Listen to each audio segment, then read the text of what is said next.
Grabación número 59, Introducción al Evangelio según San Juan por la Universidad de Navarra.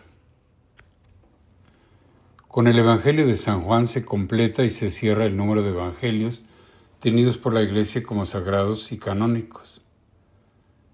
Es como los sinópticos, un evangelio, un anuncio de la buena noticia, pero supone respecto de aquellos una profundización en la comprensión de la vida y la enseñanza del Señor.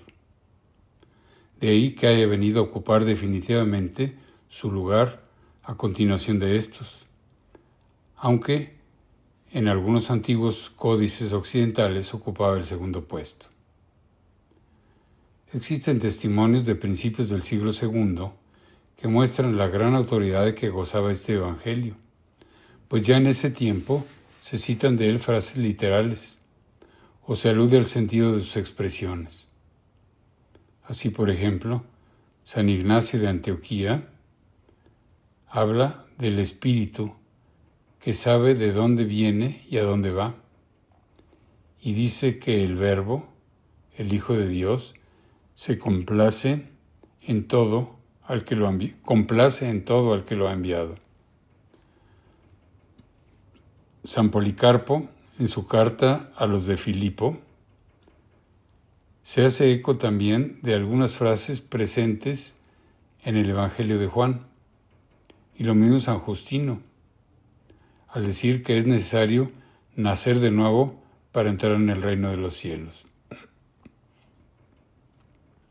Por otra parte, se conserva un fragmento del cuarto Evangelio en un papiro de la biblioteca John Rylands de Manchester, el P52, que fue encontrado en el Fayum, Medio Egipto, y ha sido datado en la primera mitad del siglo II.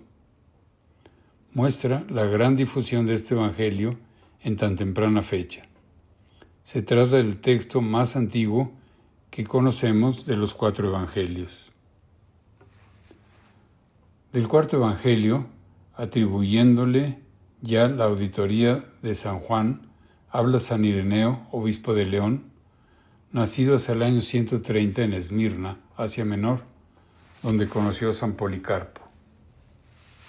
Su testimonio tiene gran valor, ya que según Tertuliano, San Policarpo había sido constituido obispo de Esmirna por el mismo San Juan. San Ireneo dice textualmente que Juan, el discípulo del Señor, el mismo que reposó en su pecho, ha publicado el Evangelio durante su estancia en Éfeso. Existe también el testimonio de Papías de Hierápolis, del que sabemos por Eusebio de Cesarea que fue discípulo de San Juan. Aunque Papías habla de Juan apóstol y de Juan el presbítero, tanto San Ireneo como Eusebio entienden que el autor del Evangelio fue el apóstol.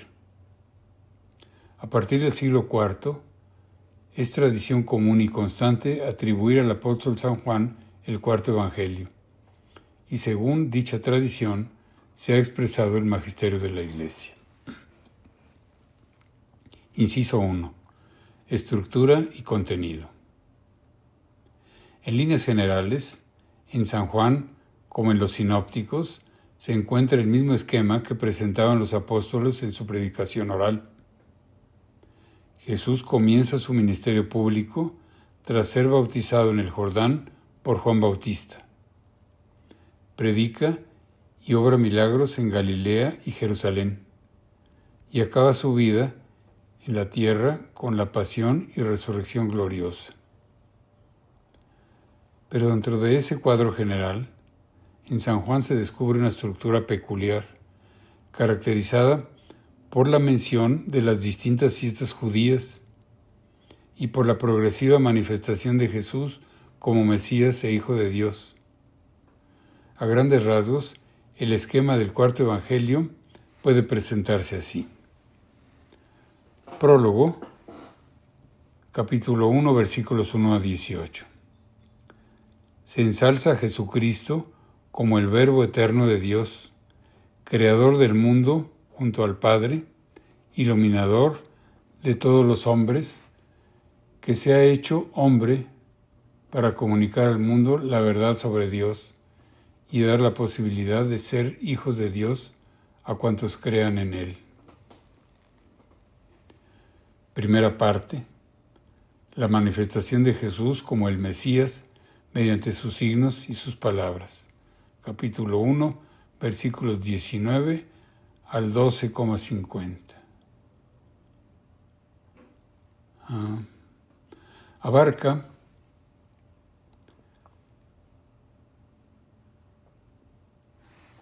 Abarca desde el testimonio de Juan Bautista sobre Jesús hasta la Pascua en que se sucederá.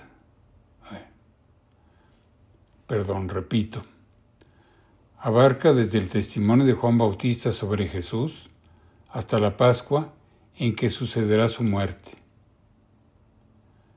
Tras una introducción que recoge el primer testimonio del Bautista, capítulo 1, versículos 19 a 34, y la vocación de los primeros discípulos, capítulo 1, versículos 35 al 51, presenta la primera manifestación de Jesús como portador de la salvación y las primeras adhesiones de fe, capítulo 2, versículos 1 a 4 y 54. Esta manifestación se realiza a través de su ministerio en Galilea.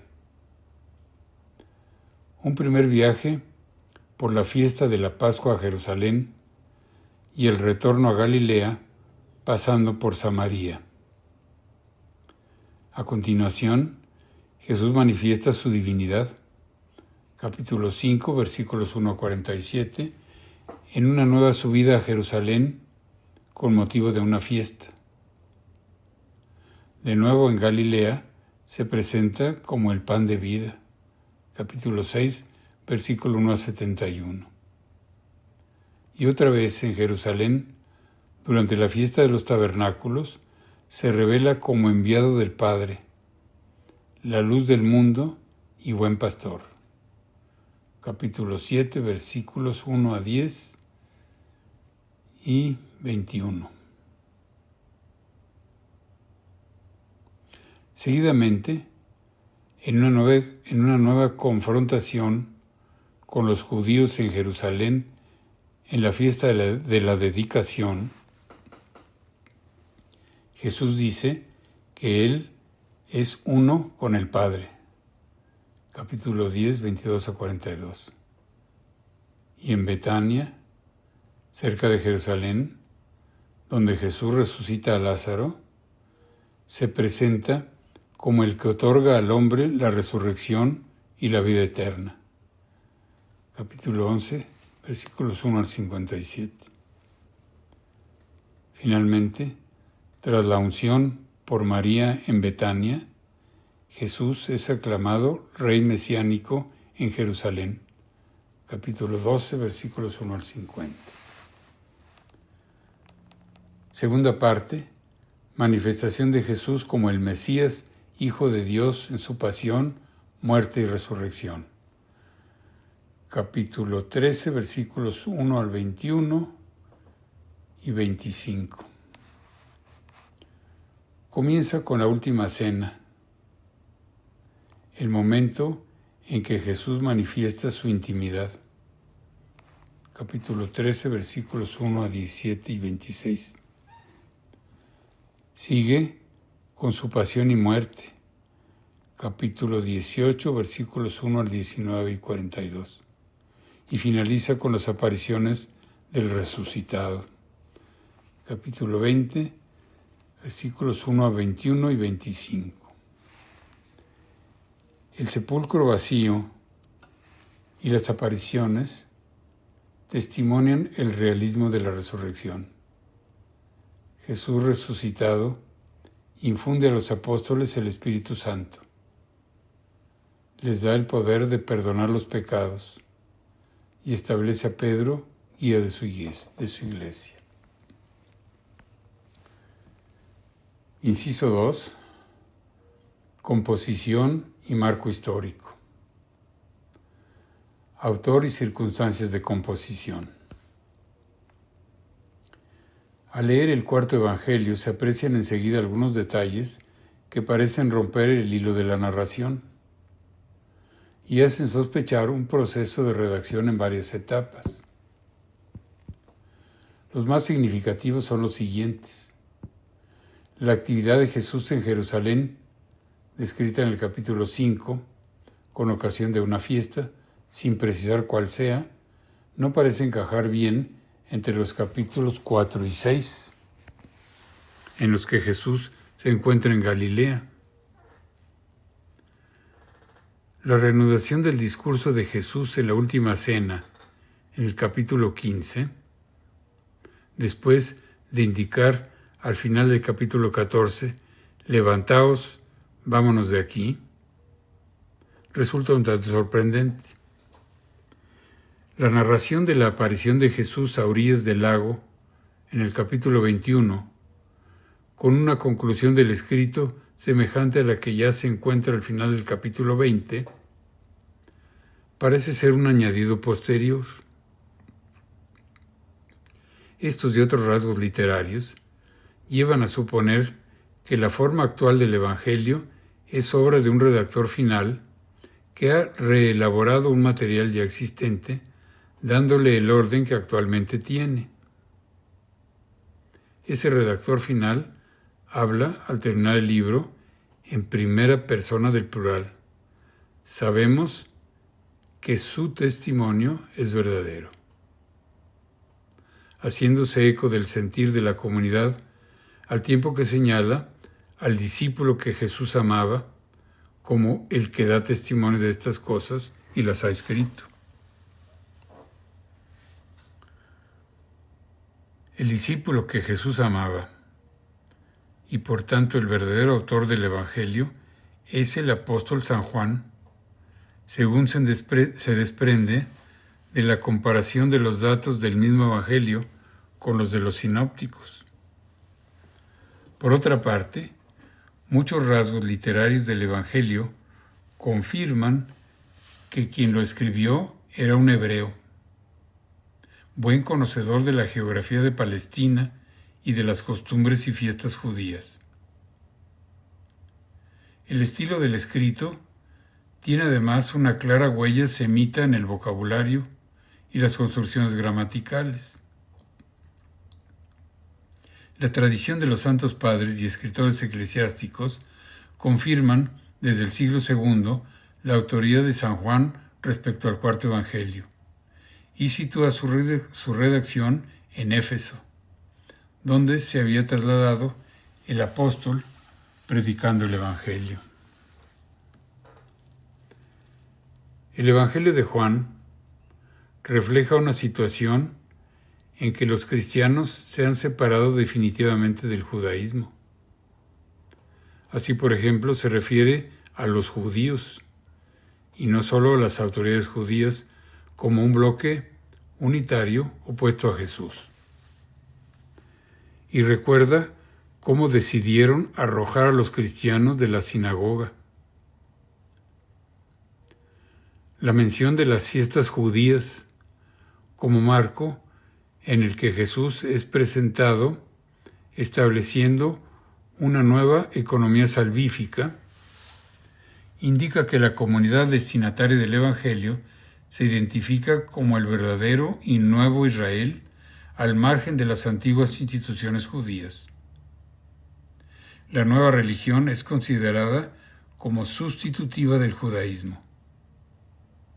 Ese enfrentamiento con el judaísmo y el expulsar de la sinagoga a los cristianos se producía a finales del siglo I, por lo que es lógico pensar, de acuerdo también con la tradición, que el Evangelio fue compuesto en la década de los 90. Finalidad del escrito y comparación con los sinópticos. El cuarto evangelista escribe su libro, según dice él mismo, para que creáis que Jesús es el Cristo, el Hijo de Dios, y para que creyendo tengáis vida en su nombre. Es decir, el escrito se encamina a formar y fortalecer la fe de los lectores. Para alcanzar ese objetivo señalado al final del libro, el autor del cuarto Evangelio sigue un plan distinto del de los sinópticos. Se fija sobre todo en la actividad de Jesús en Judea y en el templo de Jerusalén, a donde el Señor sube al menos 3 veces con ocasión de las fiestas. Y solo refiere unos pocos detalles de la actividad de Jesús en Galilea. Resalta además su paso por Samaria. En cambio, los 3 primeros evangelios solo nos narran una subida de Jesús a la ciudad santa durante el ministerio público, aquella en la que morirá durante la fiesta de la Pascua. De los 29 milagros que narran los sinópticos, San Juan refiere solo 2 y habla de otros 5 milagros distintos.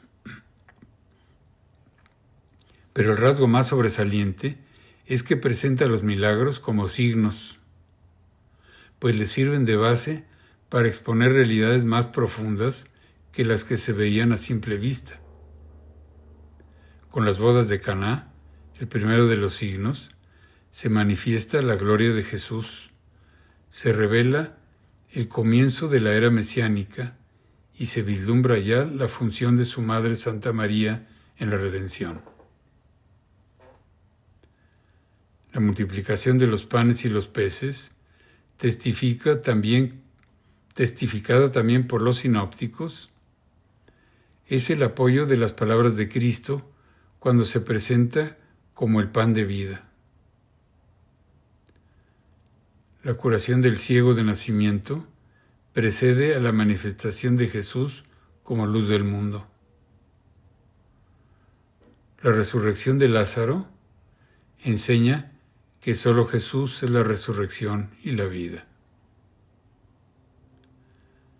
En la historia de la pasión, muerte y resurrección de Jesucristo, el cuarto Evangelio coincide con los sinópticos, pero también estos acontecimientos se narran desde una perspectiva propia, a la luz de la glorificación de Cristo. En esos momentos se manifiesta la hora de Jesús, en la que el Padre glorifica al Hijo, que al morir vence al demonio, al pecado y a la muerte, y es exaltado sobre todas las cosas. De este modo, en los anuncios que Jesús hace de su pasión, los sinópticos se fijan en la conveniencia de que el Hijo del Hombre padezca, mientras que San Juan subraya la conveniencia de que el Hijo del Hombre sea exaltado. El cuarto evangelista presenta a sí mismo la enseñanza de Jesús con matices propios respecto a los sinópticos. Por ejemplo, habla una sola vez del reino de Dios, mientras que los sinópticos, especialmente San Mateo, lo mencionan con mucha frecuencia. San Juan no trata temas frecuentes en los sinópticos, como la cuestión del sábado, el legalismo farisaico, etc. En cambio, habla de la vida, la verdad, la luz, la gloria. Temas estos que apenas aparecen en los 3 primeros evangelios. El propósito del escrito, tal como dice al final del libro, es dar un testimonio de lo que el autor ha visto. Esta intención se observa a lo largo de todo el escrito, en el que, más que los términos evangelizar o predicar, emplea los verbos testimoniar y enseñar. El objeto de ese testimonio será siempre Jesucristo. Así pues, nos presenta la predicación del Bautista como un testimonio histórico a favor de Cristo. Pero ante todo, de él da testimonio el Padre que le ha enviado. Y Jesús mismo da testimonio de sí, porque sabe de dónde viene y a dónde va, y porque testifica lo que ha visto. También las Escrituras dan testimonio de Él, y asimismo lo hará el Espíritu Santo que será enviado. Por último, el Señor dice a los apóstoles: también vosotros daréis testimonio, porque desde el principio estáis conmigo. Finalmente, el Evangelio escrito es el testimonio dado y reconocido por la Iglesia. Inciso 3. Enseñanza del cuarto Evangelio. La revelación de Dios. El aspecto más importante del carácter religioso doctrinal que presenta el cuarto Evangelio es mostrar cómo el Dios invisible se ha dado a conocer a través de Jesucristo. A Dios nadie lo ha visto jamás. El Dios unigénito, el que está en el seno del Padre, Él mismo lo dio a conocer. Solo Jesús ha podido revelar la intimidad de Dios porque Él es el Logo de Dios, el Hijo Eterno, que conoce verdaderamente al Padre, y porque por su intercesión y en su nombre, Dios ha enviado su Espíritu, que da a conocer toda la verdad. Ya en el prólogo se dice que el Verbo era Dios, y al mismo tiempo se afirma implícitamente que es consustancial con el Padre al indicar que estaba junto a Dios. El Verbo es el Hijo unigénito del Padre. A lo largo del Evangelio, Jesús hablará insistentemente de su Padre, y en las dos ocasiones que ora en voz alta, empieza su oración invocando al Padre. Junto a esa distinción entre Él y el Padre, Jesús expresa también la identidad de naturaleza entre los dos al manifestar: yo y el Padre somos uno. También del Espíritu Santo habla Jesús como de una persona. En la última cena y después de la resurrección, Jesús habla a los suyos del Espíritu y de su acción reveladora. Les dice que Él mismo rogará al Padre para que les dé otro Consolador, el Espíritu de verdad, y que el Padre atenderá ese ruego y enviará al Paráclito, que procede del Padre y recibe del Hijo lo que ha de anunciar. La obra de Cristo va unida a la acción del Espíritu. Ya en el testimonio de Jesús dado por el Bautista, la señal para reconocerle como el Hijo de Dios es el descenso sobre él del Espíritu en forma de paloma.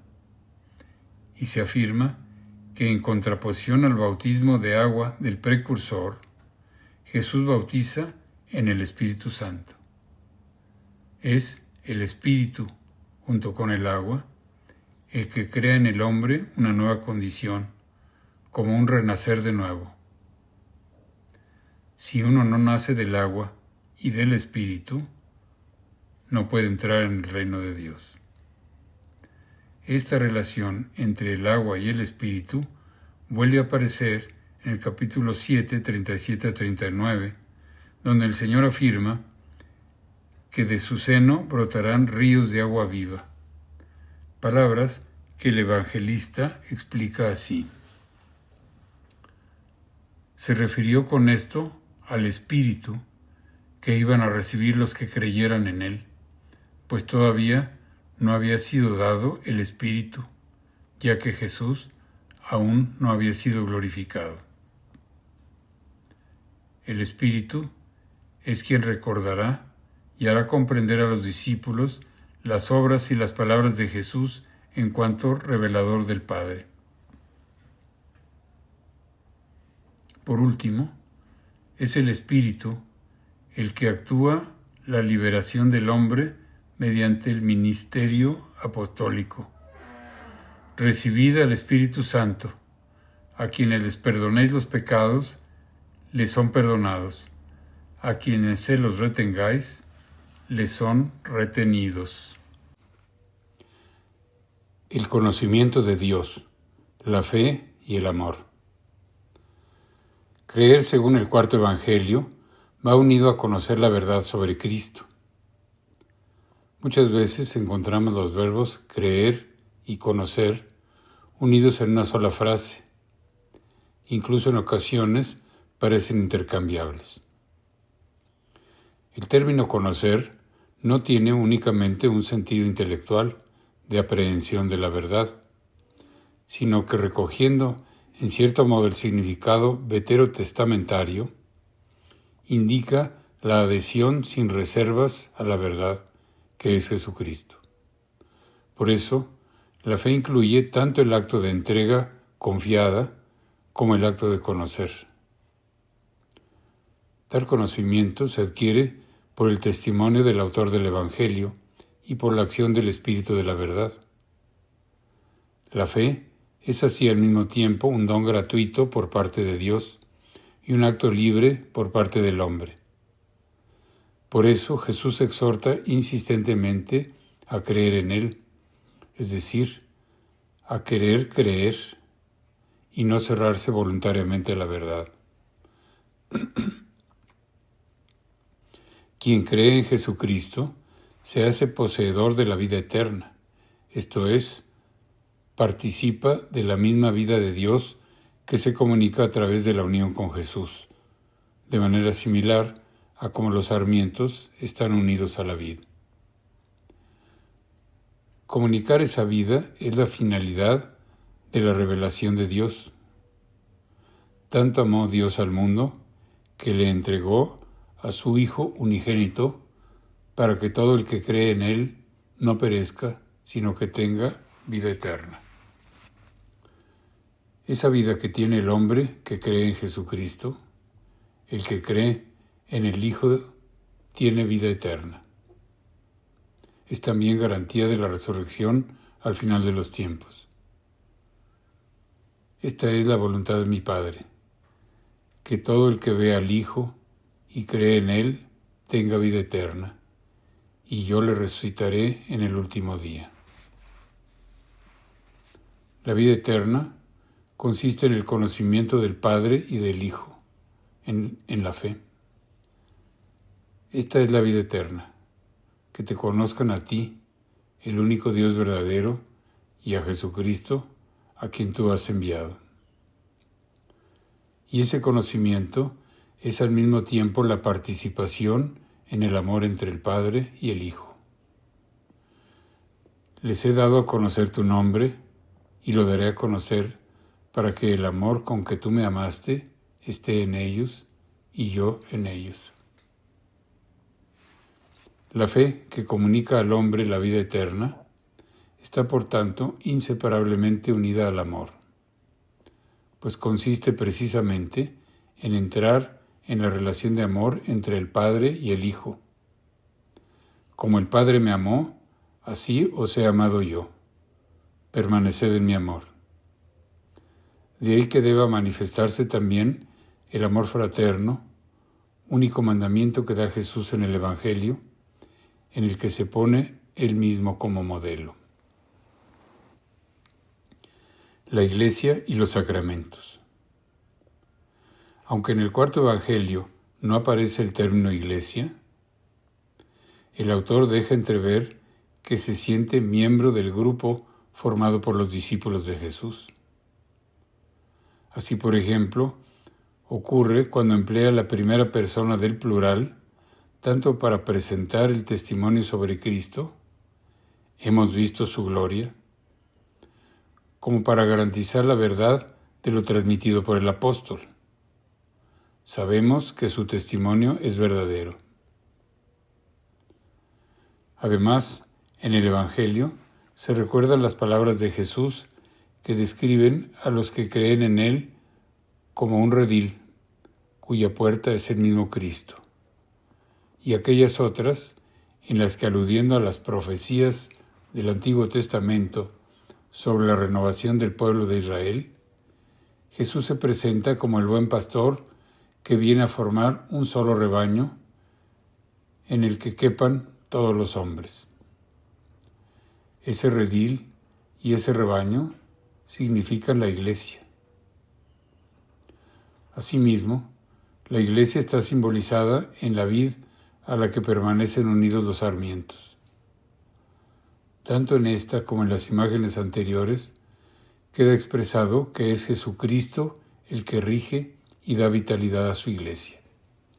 Y Él mismo pide al Padre que haya entre los discípulos la misma unidad que Él tiene con el Padre. La comunidad posterior de los que crean en Jesús, la Iglesia, es continuidad del grupo de discípulos que estuvieron con Él y dan testimonio de Él. Entre estos destaca el discípulo amado, mediante cuyo testimonio el lector del Evangelio llega al conocimiento de Cristo. Sin embargo, el discípulo que tiene la preeminencia es Pedro, como se refleja en que él es el primero que entra al sepulcro, y el hecho de que es a él a quien Cristo resucitado le concede el pastoreo de todo el rebaño de los creyentes. Podría decirse que en el cuarto Evangelio las acciones que Jesús realiza tenían un carácter sacramental, pues en ellas, mediante signos externos, se comunicaban dones divinos. Jesús promete a los discípulos que también ellos realizarán obras como las suyas, y después de resucitar, les da el Espíritu Santo para que perdonen los pecados, es decir, otorguen al hombre la salvación. El Evangelio da a entender de ese modo que los dones de salvación son concedidos al creyente mediante acciones realizadas por los discípulos, es decir, mediante acciones sacramentales.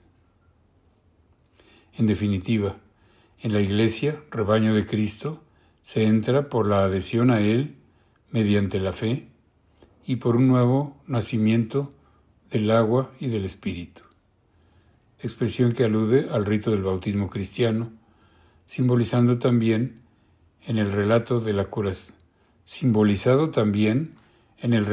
curación del ciego de nacimiento. Finalmente, el rebaño de Cristo cuenta también con el alimento del pan de vida, la carne y la sangre de Cristo, que se ofrece a los creyentes en la Eucaristía. La Virgen Santa María. Un rasgo peculiar del cuarto Evangelio es la relevancia que en él tienen algunas mujeres, como Marta y María, María Magdalena, y especialmente la Madre del Señor, la Virgen María. Aunque solo aparece 2 veces, estas son precisamente al inicio y al final de la manifestación de Jesús como Mesías e Hijo de Dios. En el capítulo 2, versículos 1 al 11, cuando se narran las bodas de Caná, en las que Jesús dio comienzo a sus señales, y en el 19, versículos 25 a 27, cuando Jesús muere en la cruz. Estos pasajes indican que la presencia de María incluye toda la manifestación de Jesús y guardan entre sí un claro paralelismo. En ambos, la Virgen es designada como la Madre de Jesús, y en ambos, Él se dirige a ella llamándola mujer. Por otra parte, tanto en Caná como en el Calvario, se habla de la hora de Jesús, esa hora que marcará toda su vida. En el primer caso, como de algo que no había llegado aún, y en el segundo, como una realidad ya presente. En los 2 pasajes, en el de Caná y el del Calvario, Jesús se dirige a su madre llamándola mujer. El empleo de esta palabra implica cierta solemnidad y énfasis, y por eso la mayoría de los comentaristas se inclinan a ver en este título una alusión a Génesis 3:15, donde se habla de la mujer y de su linaje como vencedor de la serpiente, símbolo del diablo. De ahí que los santos padres hablen del paralelismo entre Eva y María, semejante al que se da entre Adán y Cristo. Efectivamente, en la muerte de Cristo tenemos el triunfo sobre la serpiente, pues al morir nos redime de la esclavitud del demonio. Mors per Evam, vita per Mariam. La muerte nos vino por Eva, la vida por María. La primera Eva, enseña San Ireneo, desobedeció a Dios. La segunda, en cambio, le obedeció. Así, la Virgen María pudo ser abogada de la Virgen Eva. Y Orígenes comenta: nos atrevemos a decir que la flor de las Escrituras son los Evangelios, y la flor de los Evangelios es el de San Juan. Pero nadie sabrá comprender su sentido si no ha reposado en el pecho de Jesús y recibido a María como madre. Para ser como Juan, es preciso poder, como él, ser mostrado por Jesús como otro Jesús. En efecto, si María no ha tenido más hijos que Jesús, y Jesús dice a su madre: «He ahí a tu hijo», y no «He ahí otro hijo», entonces es como si él dijera: «Ahí tienes a Jesús, a quien tú has dado la vida». Efectivamente, cualquiera que sea identificado con Cristo, no vive más para sí, sino que Cristo vive en él. Confróntese Galas 2:20. Y puesto que en él vive Cristo, de él dice Jesús a María: «He ahí a tu Hijo, a Cristo». Fin de la lectura.